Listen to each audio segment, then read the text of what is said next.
So I found myself in this place that I just was familiar with, and I knew how to make my way around to certain places. And I went to this restaurant that I guess in my dream, I was just aware that I had been there many times before. It looked like very small and old-timey, like something in the East End, I guess, or in Montreal. And I was at a table with a bunch of people, no one specific to my waking life. And they were all speaking in the same dialect that American actors spoke in like 1950s movies, or like Audrey Hepburn-esque in Breakfast at Tiffany's. It's the only real reference I can compare it to when I woke up, what I thought of.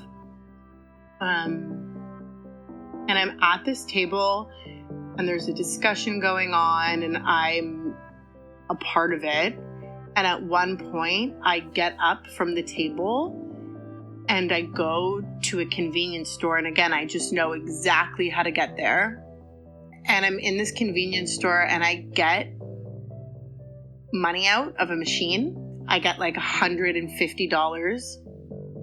I want to say in 20s, but that doesn't really add up. So I guess it's like $140. And I'm holding the money out in a way that you could fan it, like when you fan your money. And I'm holding it like that when I go back to the restaurant.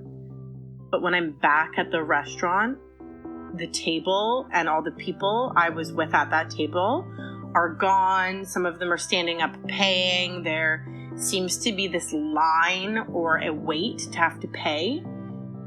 And I'm saying bye to people as they pass me, but no one sees me and no one, or I don't know if they see me, but no one acknowledges my presence.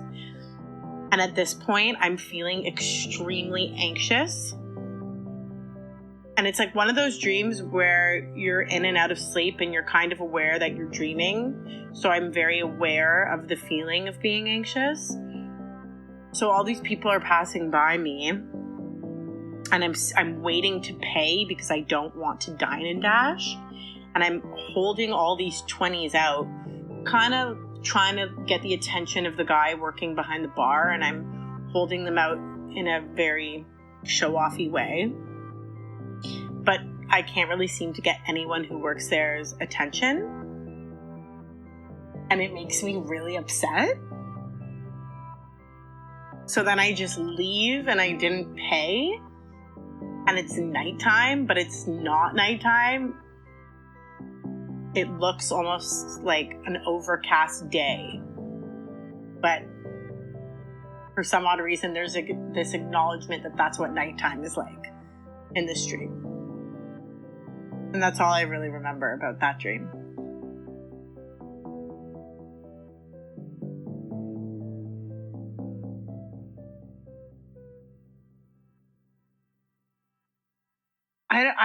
I always find myself in places.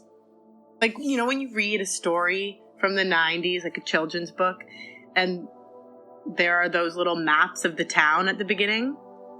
It almost feels like all my dreams are like that.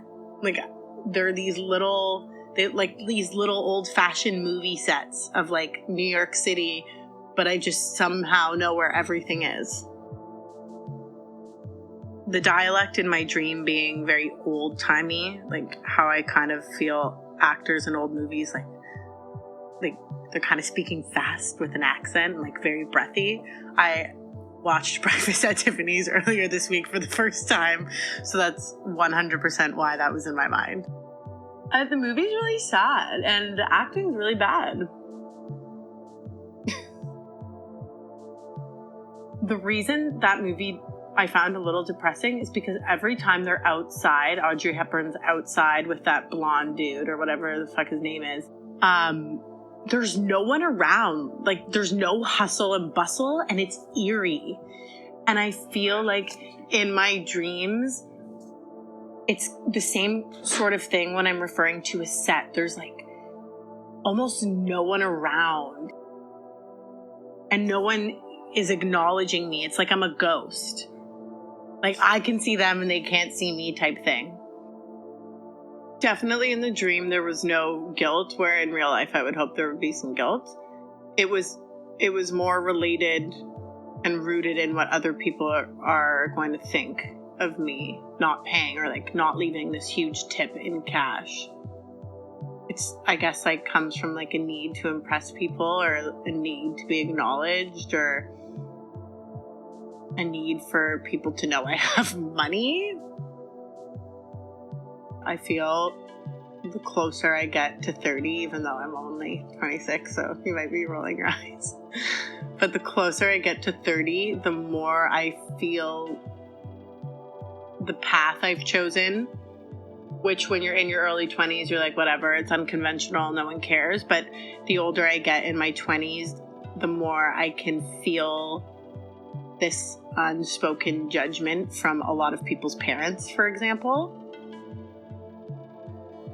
And yeah, it definitely bothers me on some level, even though I'm like, fuck that, that's not what life's about. I don't value those things. I know how hard people with Joe jobs work. I do definitely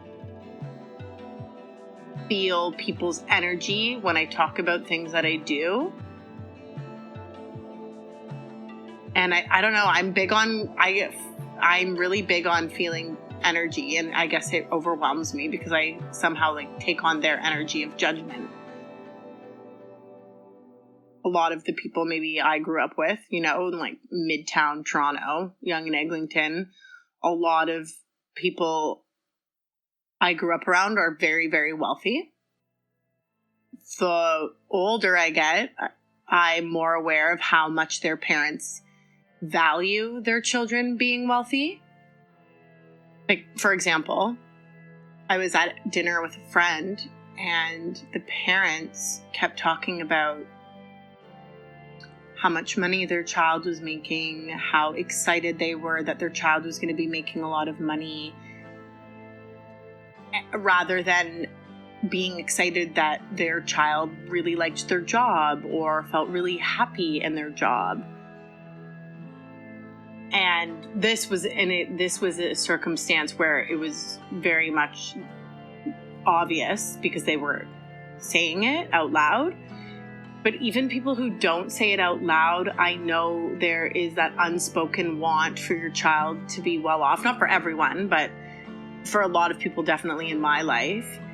And one, it bothers me because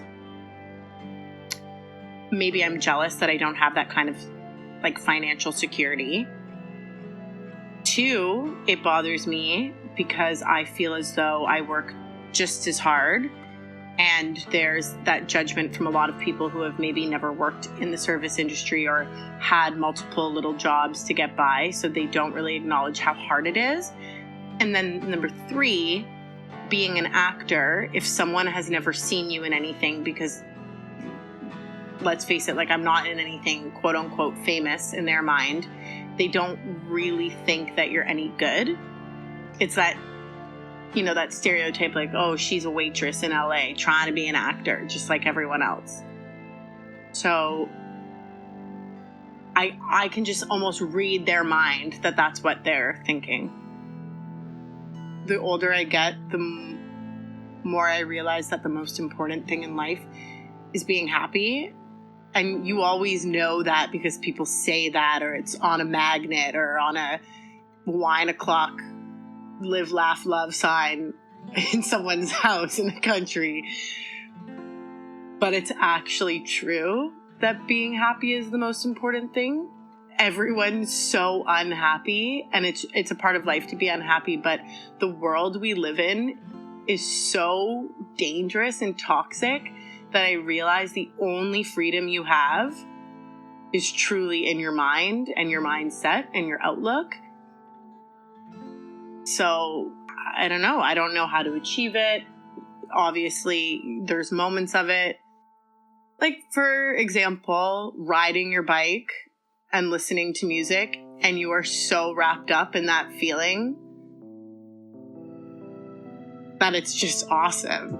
And you're like, oh, life is awesome. Or if you're connecting with someone, or you're having a moment in a day where you're not stressed out or thinking about things. I mean, if it were up to me, life would be a party. I feel like that's what raccoons do every day. They party.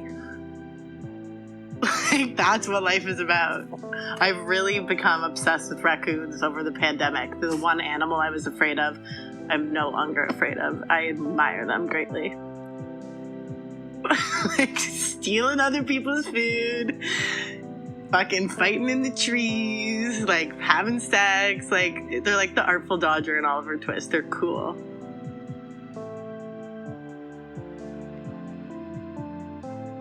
There's something so beautiful about a rainy day.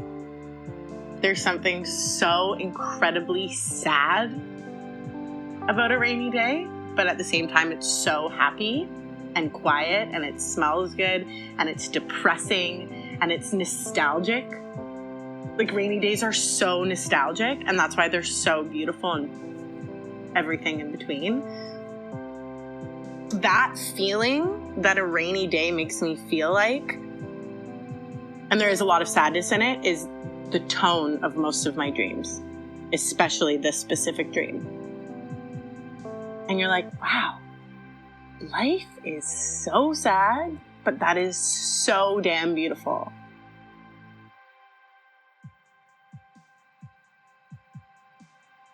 Dream Logic is made by me, Elias Campbell, and Sean Sutherland, with producer Victoria Hoare. Original score by Sean Sutherland. Cover art by Stephen McLaughlin. Special thanks to this week's guest, Hannah. You can follow us on Twitter and Instagram at DreamLogicShow. If you have a dream you'd like to share, email us at dreamlogicpod@gmail.com. If you want to support the podcast, please subscribe, rate, and review, and share the show with a friend. You can also make a donation via our website, dreamlogicpodcast.com, which will help us continue to make the show. Thanks for listening.